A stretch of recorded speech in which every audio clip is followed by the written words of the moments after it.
অনেক অভিমান, দুঃখ এবং একরাশ চোখের জল নিয়ে তৃণমূল কংগ্রেস ছেড়ে কংগ্রেসে যোগদান করলেন বর্ষীয়ান নেতা খোকন মিয়া। শনিবার তিনি জাতীয় কংগ্রেস অফিসে এসে বর্তমান কংগ্রেস নেতাদের হাত থেকে দলীয় পতাকা গ্রহণ করেন এবং সাংবাদিকদের মুখোমুখি হয়ে দলের প্রতি একরাশ ক্ষোভ উগরে দেন। খুব সম্প্রতি ঘোষণা করা হয়েছে বিধানসভা নির্বাচনের তৃণমূল কংগ্রেসের প্রার্থী তালিকা, যা নিয়ে বিভিন্ন জেলার পাশাপাশি কোচবিহারেও ছড়িয়েছে অসন্তোষ। তৃণমূল কংগ্রেসের পক্ষ থেকে বর্ষীয়ান নেতাদের মধ্যে রবীন্দ্রনাথ ঘোষকে আশ্চর্যজনকভাবে তার নাম বাদ দেওয়া হয়েছে, পাশাপাশি গুরুত্ব দেওয়া হয়নি সংখ্যালঘু প্রার্থী তালিকাদের। এমনই অভিযোগ উঠতে শুরু করেছে।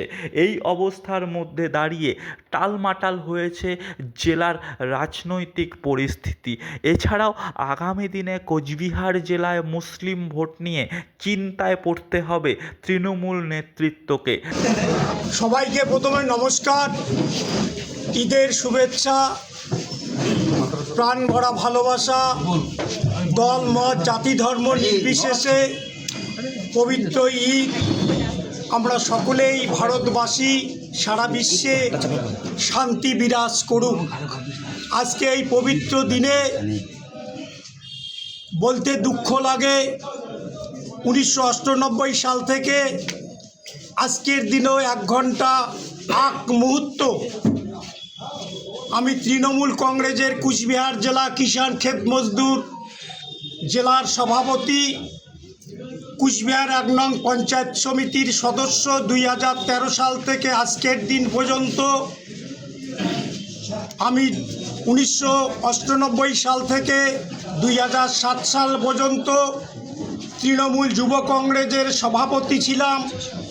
2008 সাল থেকে 2019 সাল পর্যন্ত আমি তৃণমূল কংগ্রেসের মূল পার্টির ব্লক সভাপতি ছিলাম।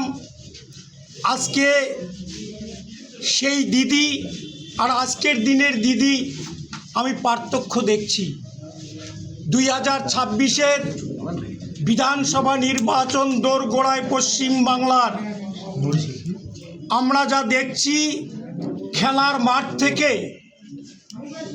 1 ঘন্টা আগে খেলোয়াড়দের ডেকে নিয়ে গিয়ে তৃণমূল কংগ্রেসের বিধানসভার বিধায়কের প্রার্থী করা হয়।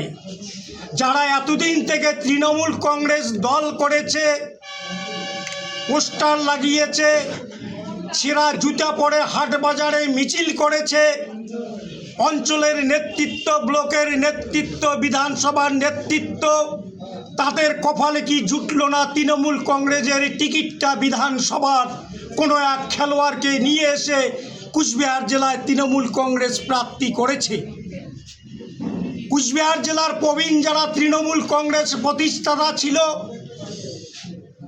রাজ্যের ক্যাবিনেট মন্ত্রী ছিলেন রবীন্দ্রনাথ ঘোষ, বিনয় কৃষ্ণ বর্মন, হিতেন বর্মন, তাদেরকে আজকে তৃণমূল কংগ্রেসের টিকিট তাদের কপালে জুটল না।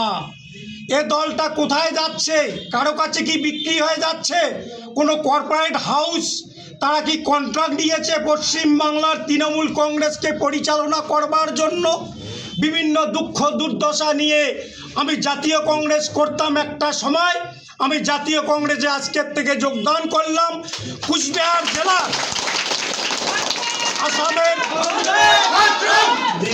আসামের রামপুর থেকে শুরু করে মেখলিগঞ্জ বাংলাদেশ বর্ডার পর্যন্ত জাতীয় কংগ্রেসের পতাকা, জাতীয় দল, ভারতবর্ষের প্রবীণতম রাজনৈতিক দল, গণতান্ত্রিক দল, ধর্ম নিরপেক্ষ দল কংগ্রেসে যোগদান করলাম।